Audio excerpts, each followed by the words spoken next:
Hi, my name is Raquel. In order to buy or sell, you have to have the money of the beast on your mind or in your hand. It's one of those words they don't translate correctly because they don't want you to know the truth here. Uh-oh, I hit the wrong button.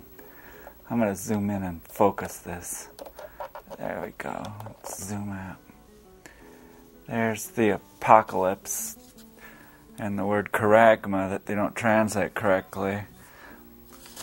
And here's the unabridged Greek-English lexicon. It shows you the correct definition is the impress on the coin or stamp money coin.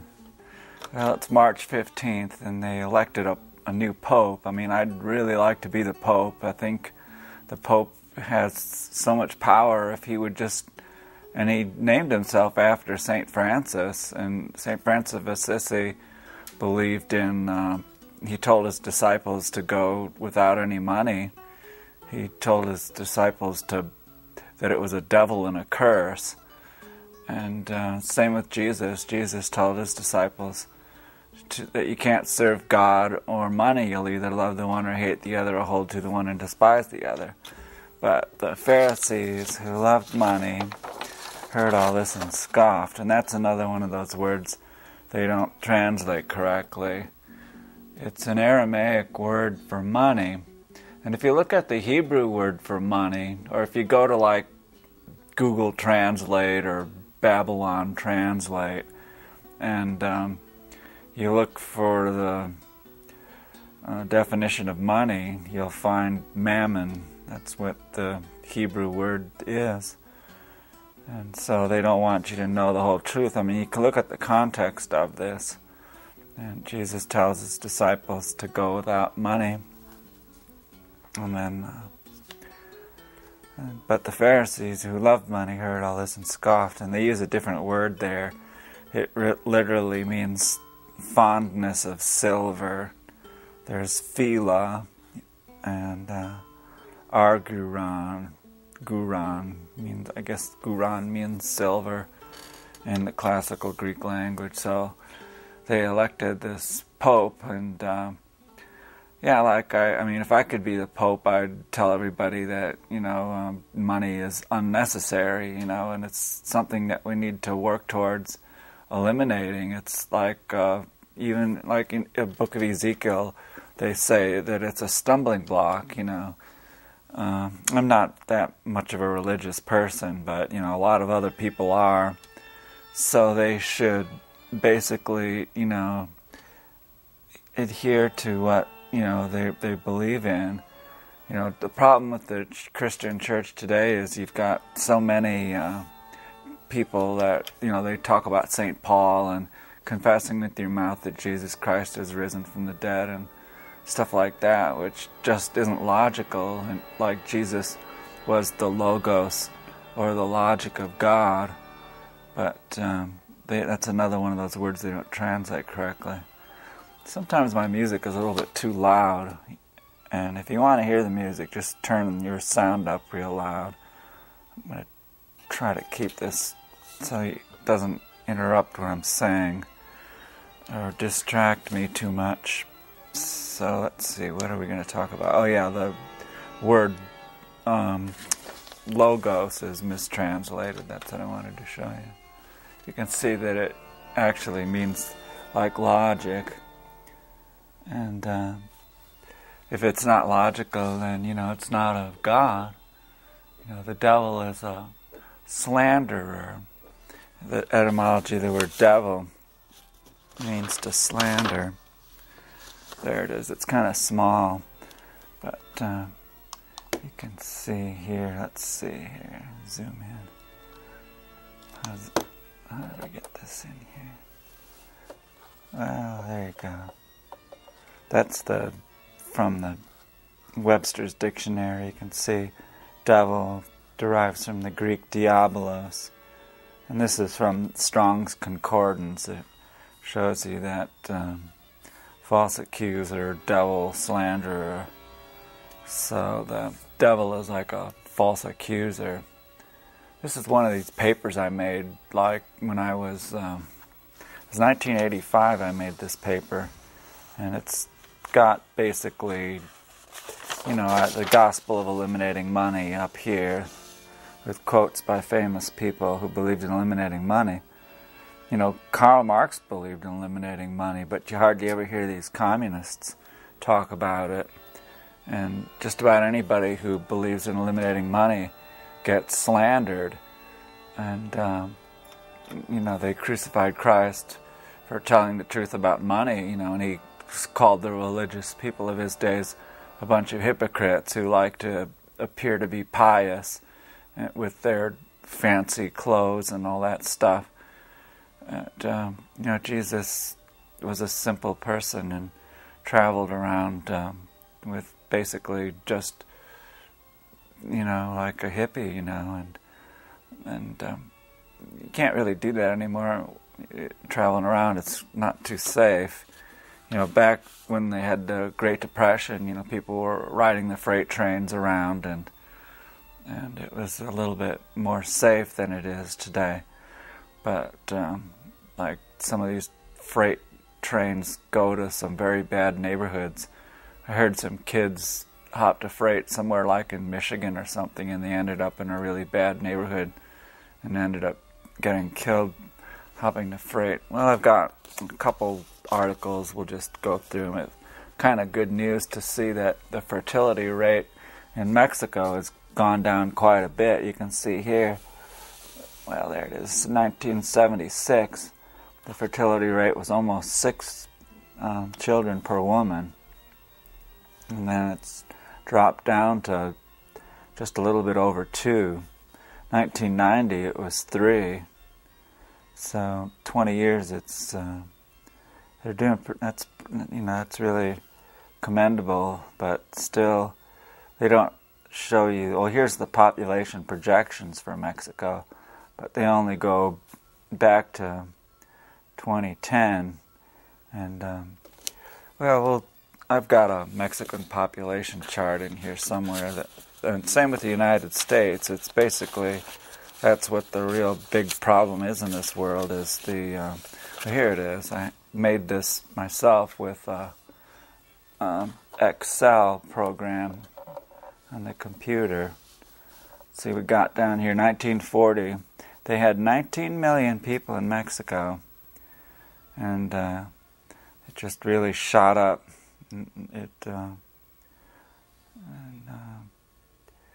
So, Mexico used to be like a real sleepy, quiet place. The border here between Arizona and Mexico down there, they basically didn't even have a fence. It was just like barbed wire. Some places they still have barbed wire, but yeah, that's really changed. And then with the United States, we're on kind of the same trajectory here. With immigration, it's gonna, if we keep allowing so many immigrants to come in, the United States population is gonna shoot up like that. This red chart here shows that, or the red trajectory would be if we did not have any immigrants coming in to the United States. But it kind of ties in with what I'm going to tell you in a few minutes here. Here's how the world population has just doubled geometrically, and then here's the world population graph. And you can see how it's just like, it was less than 1 billion all the way until you get to 1776, approximately. And then it just goes straight up like that. And there's, it's like not sustainable. It's with this, everybody's got to have their refrigerators and cars, and it's, the whole society is not set up very well. The cities, that they were designed with, they cut up acres into little boxes, and they could sell more that way. It would be more practical to live like in a big circle, and then you'd have open space in the middle, and things like that. Like there's, they were showing this retirement community on TV today, and they have their own little restaurant there, and that's the way I think that we really should be living. It's like, these big apartment buildings could have like a community cafeteria there, and every block in the city would have like a community swimming pool, and meeting place and stuff like that, where you could maybe tutor your neighbor's children and stuff, But this is kind of what I'm leading into. This chart here shows, with modern machinery, we shouldn't have to be working as hard. And here you can see this goes back to 1950 here, and then it goes up to 2010, and you can see in the United States the annual hours that each worker works in the United States. It hasn't gone down very much, but look at France. The people in France used to work harder than people in the United States, but now they get so much vacation time that they work how many hours less here? Let's see, that'd be 5, 6, 7, about 250 hours less. And even these other countries, the Netherlands and Germany, is even smaller. So 250 hours, that would be what? Let me see.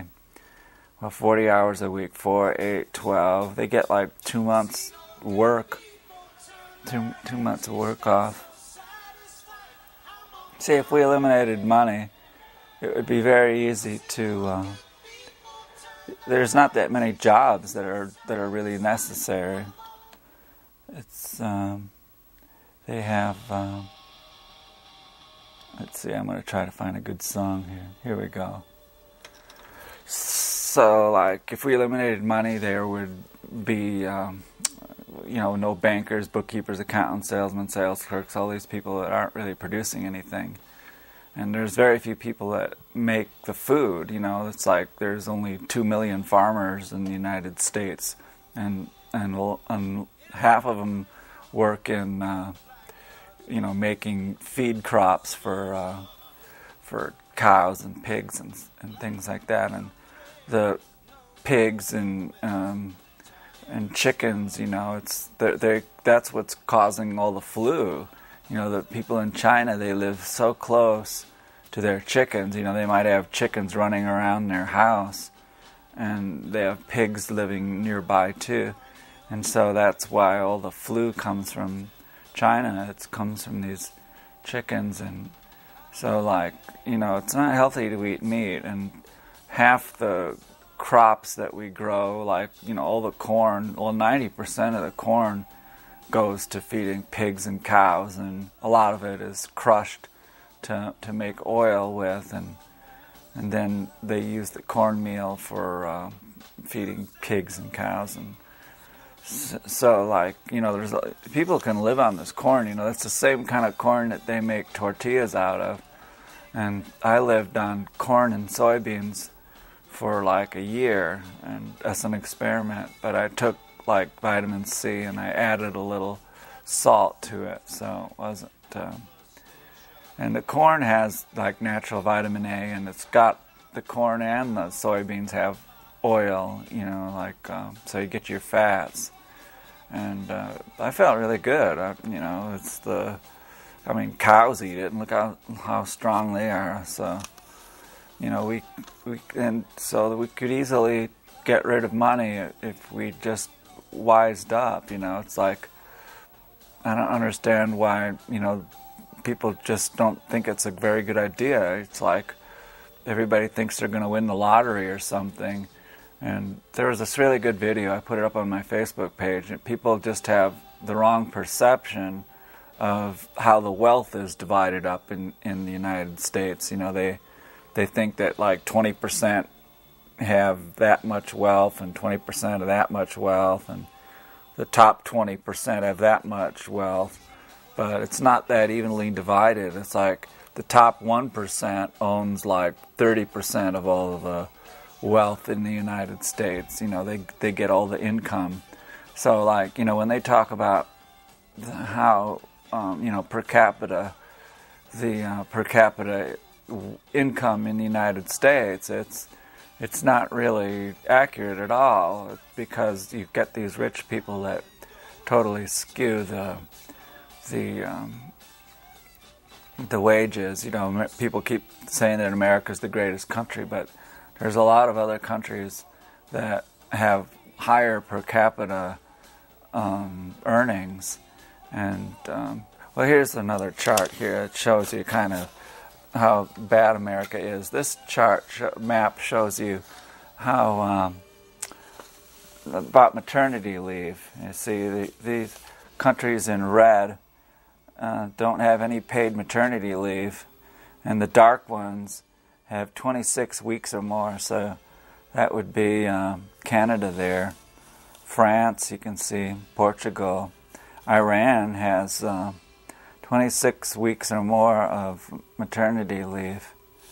Australia does too over here. But, you know, the United States is the only one. They just work you to death here, you know. It's like make you a slave, and you know, they don't want to. They just, it's not sustainable what's going on here today. Just you know, this pollution and the global warming. It's like Tucson today had, or yesterday, both days probably, we broke records. It was like the first time we got to be 90 degrees since like 1963 or something. It was like, and usually around this time in my backyard there's the mustard. I get wild mustard, and it grows nice and like a foot tall, or sometimes 2 feet tall, but it's really stunted. And well, I got these lawsuits still going on here for this these vacant lots I have. So I made a website about it, and they're a bunch of rats. Really, they're trying to steal these vacant lots from me. And they're accusing me of not being very good. They're saying that I am unjustly being enriched by them, but you know, it's totally crazy. And so my lawyers are going to draw up an answer to their nonsense. And then I also have the taxes. The IRS is after me because I did my taxes wrong, and I just need to sit down with them. They do all this stuff by mail, so they couldn't get it resolved over the phone. Even though I sent them all my receipts and everything, they forcing me to go to tax court. So I have to pay like $60, and then I have to go up to Phoenix to talk to them about my taxes, which is really ridiculous. Well, here's another chart. These, you know, I always kind of wonder, like, how much better off.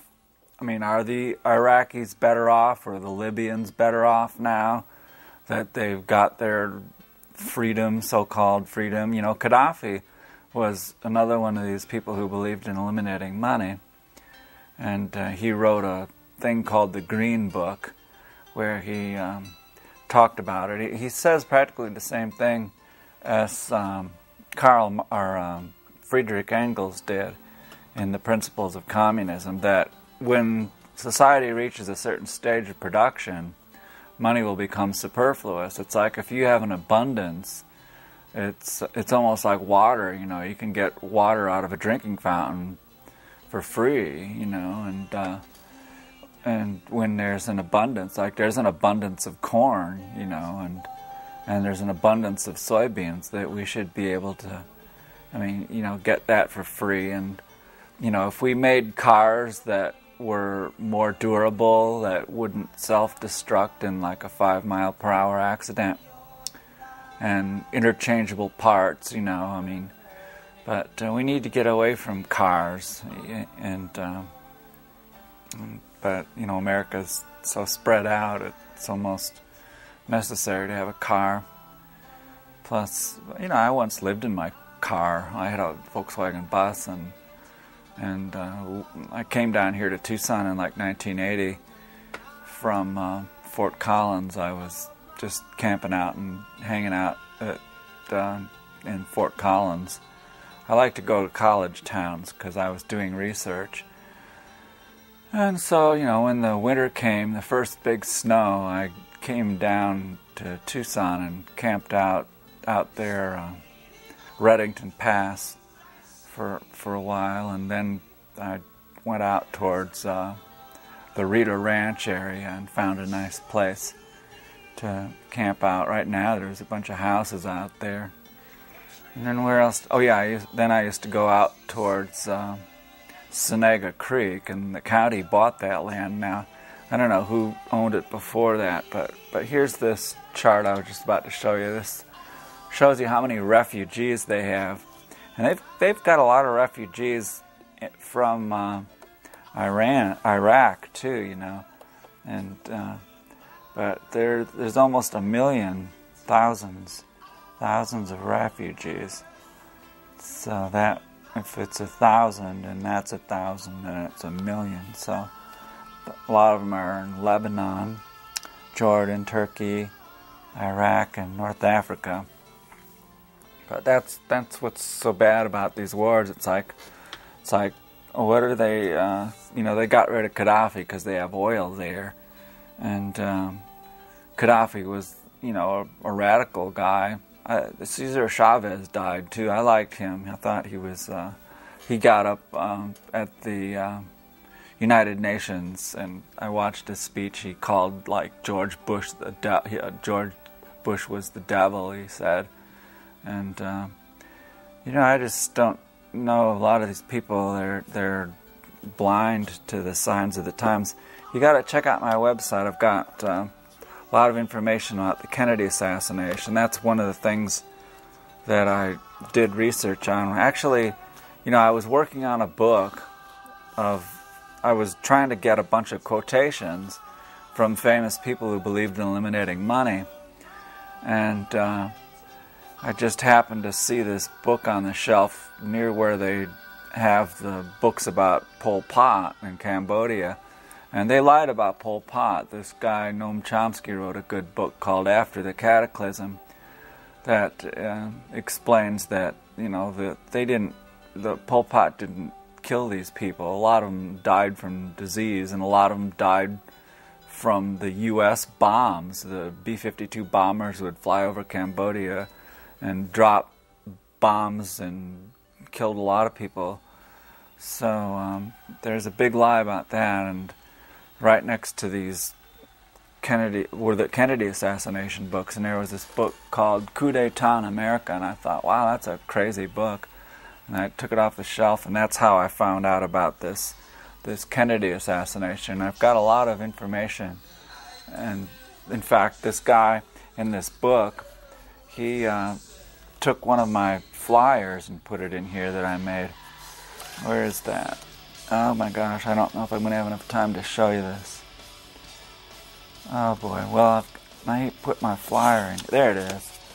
And if you go to my website, you can see that. It's got my name on there, my other name. So anyway, yeah, we had a coup d'etat in here. They got rid of Kennedy. A lot of people say they got rid of Kennedy because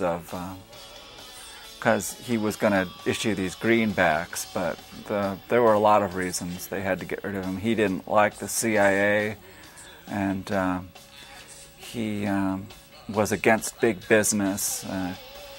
And who else was mad? Oh yeah, the mafia was mad at him, and the anti-Castro Cubans were mad at him. So anyway, my name is Raquel.